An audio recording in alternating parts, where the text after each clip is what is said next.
किसी भी राज्य के मुख्यमंत्री की नियुक्ति, विमुक्ति, उनकी भूमिका और कार्य से संबंधित इस वीडियो में आप सभी का स्वागत है। मैं डॉक्टर नवीन कुमार सिन्हा। तो आइए देखते हैं।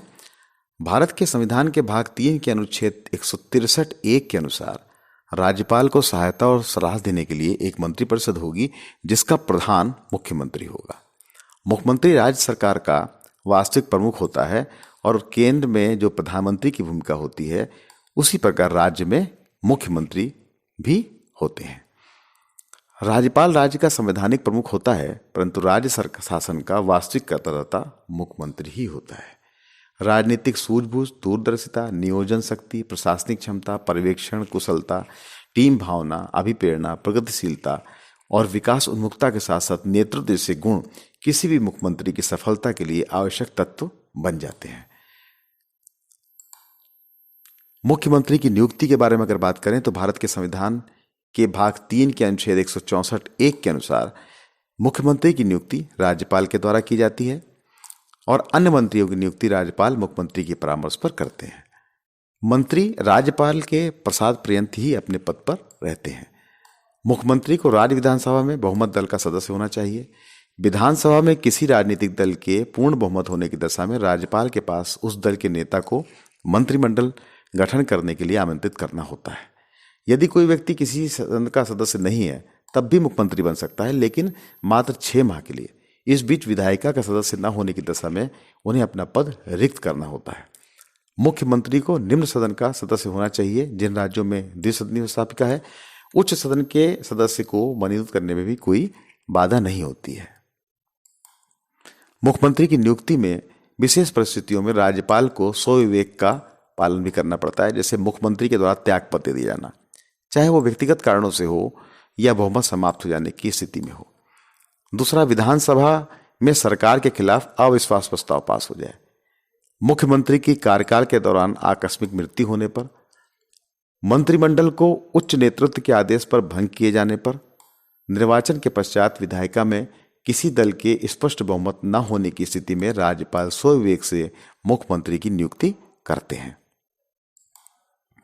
मुख्यमंत्री की अपने पद से विमुक्ति अगर देखा जाए तो यदि सदन में बहुमत समाप्त हो जाए या किसी महत्वपूर्ण मुद्दे पर मंत्रिमंडल के विरुद्ध अविश्वास का प्रस्ताव पारित हो जाए तो मुख्यमंत्री की अपने पद से विमुक्ति या रिमूवल हो जाता है।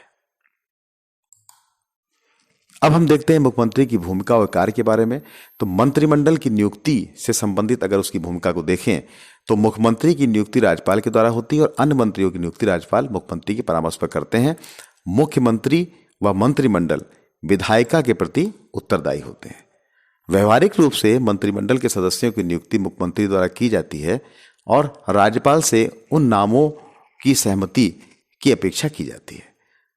अगर मंत्रिमंडल के आकार को देखें तो इसमें राजनीतिक रूप से सुदृढ़ स्थिति के मुख्यमंत्री जो होते हैं उनको आकार को लेकर निर्णायक भूमिका निभा सकते हैं, लेकिन अगर किसी भी मुख्यमंत्री की स्थिति राजनीतिक रूप से सुदृढ़ नहीं है तो मंत्रिमंडल के आकार को लेकर के उनको समझौते की स्थिति भी करनी पड़ सकती है।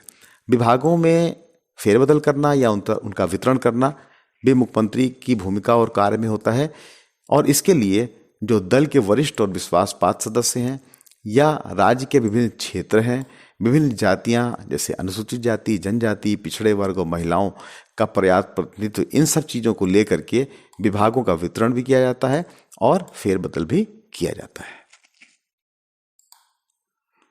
अब हम मुख्यमंत्री की भूमिका देखते हैं मुख्यमंत्री और मंत्रिपरिषद को लेकर के। तो मंत्रिपरिषद जो है वो एक त्रिस्तरीय संगठन होता है जिसमें कैबिनेट मंत्री, राज्य मंत्री और उप मंत्री होते हैं। राज्य मंत्री भी 2 प्रकार के होते हैं, एक स्वतंत्र प्रभार वाले और दूसरे वो जो किन्हीं वरिष्ठ मंत्रियों के सहायक होते हैं। उप मंत्रियों की नियुक्ति बहुत कम अवसरों पर होती है। तो कैबिनेट की बैठक की अध्यक्षता मुख्यमंत्री द्वारा की जाती है और कैबिनेट के निर्णयों को क्रियान्वित करने का उत्तरदायित्व संबंधित विभाग के मंत्री तथा सचिव का होता है। मुख्यमंत्री द्वारा इनका मूल्यांकन किया जाता रहता है।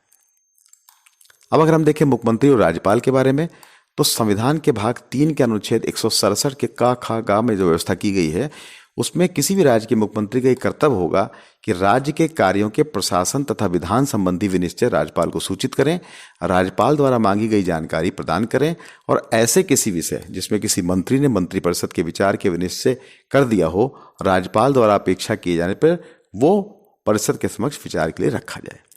मुख्यमंत्री राज्यपाल व मंत्रिपरिषद के बीच में कड़ी का काम करता है।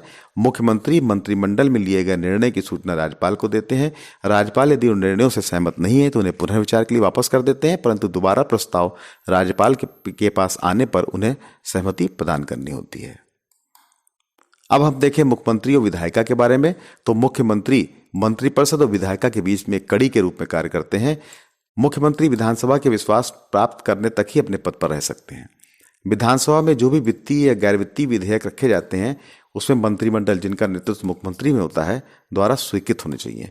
वित्तीय विधेयक को प्रस्तुत करने से पूर्व राज्यपाल की स्वीकृति आवश्यक होती है। यदि किसी मंत्री द्वारा प्रश्नोत्तर काल में संतोषजनक उत्तर न दिया जा पा रहा हो तो मुख्यमंत्री द्वारा सरकार का पक्ष रखा जाता है।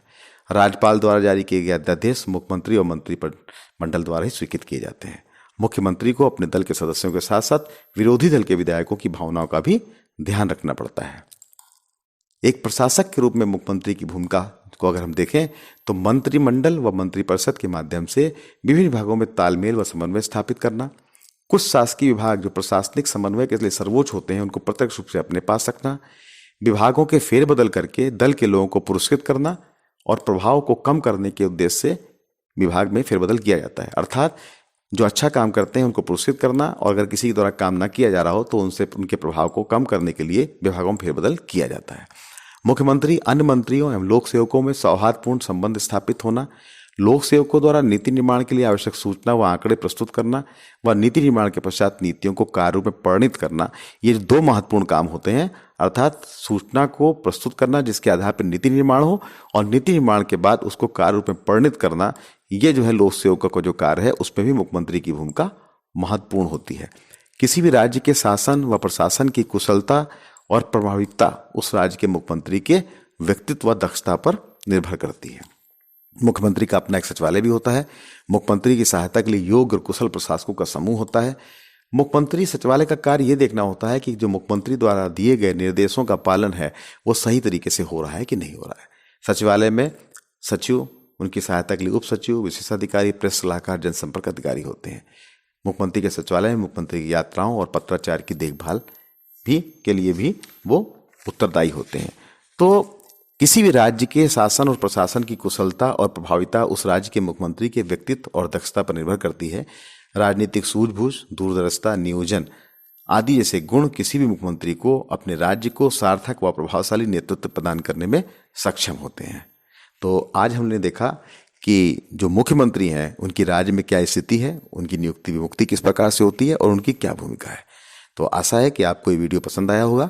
थैंक यू, धन्यवाद, जय हिंद।